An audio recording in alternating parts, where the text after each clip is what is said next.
ओम शांति। आज हम बाबा की एक साकार मुरली से कुछ लाइनें देखेंगे।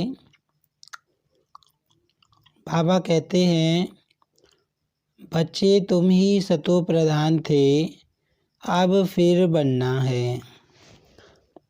बाबा हम बच्चों को याद दिला रहे हैं कि तुम ही पवित्र थे, तुम ही पावन थे, तुम ही सतो प्रधान थे और अब फिर तुम्हें बनना है।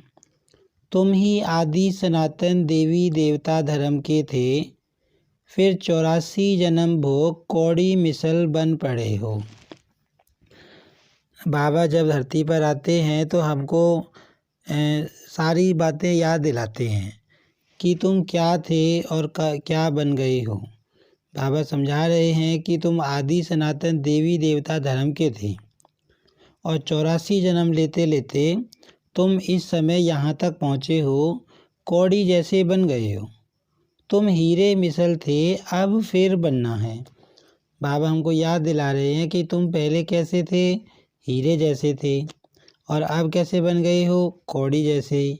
अब फिर ज्ञान लेके बाबा कहते तुम्हें क्या बनना है, हीरे जैसा बनना है, सतो प्रधान बनना है। बाबा बहुत सिंपल बात सुनाते हैं कि अपने को आत्मा समझो। अब सबसे पहला पाठ तो बाबा आके हमको यही देते हैं कि तुम एक आत्मा हो और ये पाठ तुम्हें बाबा कहते पक्का करना है, अपने को आत्मा समझना है। आत्माओं को ही वापस जाना है, शरीर तो नहीं जाएगा। बाप के पास खुशी से जाना है। बाबा कहते हैं ना कि अब मैं आया हूँ, तुमको वापस ले जाने आया हूँ, तो मेरे पास तुम्हें आना है तो खुशी से जाना है और आत्मा ही जाएगी, शरीर तो नहीं जाएगा। तुम राज ऋषि हो, ऋषि पवित्र आत्मा को कहा जाता है। बाबा हमको स्वमान दे रहे हैं कि हम कौन हैं, हम राज ऋषि हैं, क्योंकि हम भी तपस्या कर रहे हैं। बाबा हमको भी बेहद का संन्यास करा रहे हैं। तो बाबा कहते तुम राज ऋषि हो, तुम्हारे जैसा ऋषि तो कोई हो न सके। सच्चे सच्चे ऋषि बाबा कहते तुम हो, सच्ची सच्ची तपस्या तुम बच्चे कर रहे हो। आत्मा को ही ऋषि कहा जाता है, शरीर को नहीं कहेंगे। आत्मा है ऋषि, राज ऋषि राज्य कहाँ से लेते हैं, बाप से।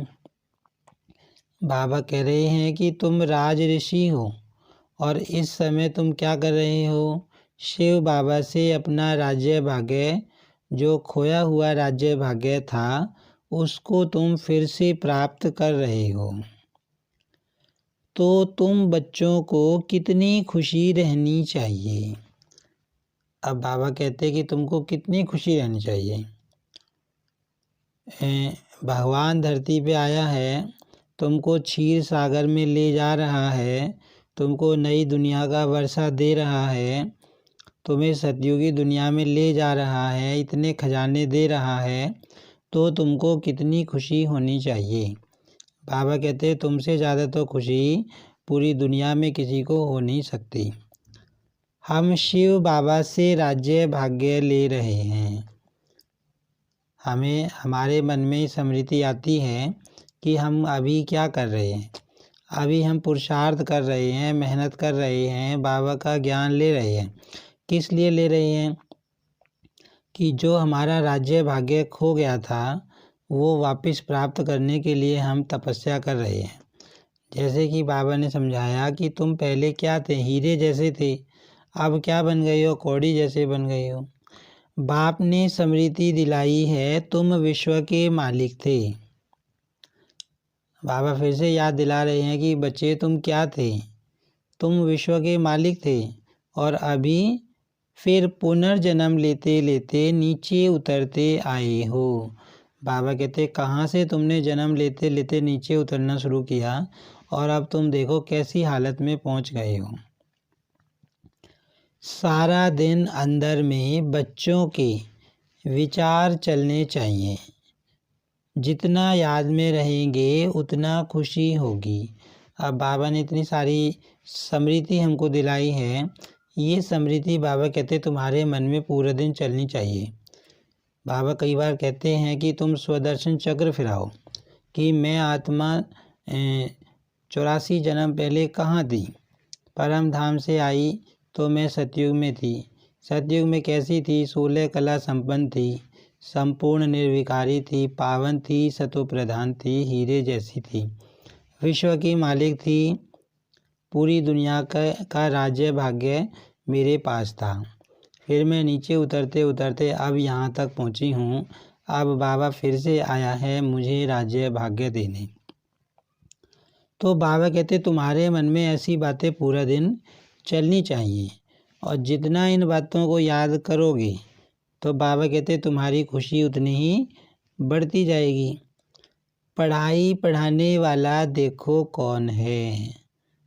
बाबा कहता है कि सोच के देखो, अपने मन में स्मृति जागृत करो कि मैं किससे पढ़ रही हूँ। बाबा कई बार कहते हैं कि दुनिया में तो देहधारियों को पढ़ाते हैं, और यहाँ वंडर क्या है कि आत्माओं को स्वयं भगवान पढ़ाते हैं। तो बाबा कहते पढ़ाई पढ़ाने वाला देखो कौन है। जब हमारे मन में स्मृति आती है कि हमें कौन पढ़ा रहा है, तो हमारी खुशी का ठिकाना नहीं रहता। तुम जानते हो भारत में सुख था, अभी दुख है, फिर बाप आकर सुख देते हैं, अब दुख का समय ख़त्म होना है। बाबा कहते हैं अब ये दुख का समय जाने वाला है। बाबा बच्चों के लिए सुख की सौगात ले आते हैं, सबको सुख देते हैं, तब तो सब उनकी बंदगी करते हैं।